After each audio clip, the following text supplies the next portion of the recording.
Welcome to another episode of Quick Bites. Today we will be making a super easy appetizer dish that your family and guests will love. Roasted feta with red grapes and kalamata olives. Depending on the spices, first toasting them brings out the flavors.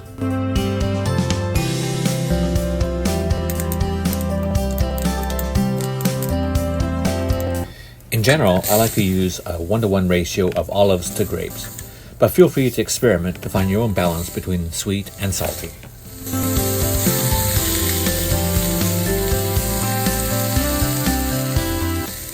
Some red chili flakes bring just a hint of heat to the dish.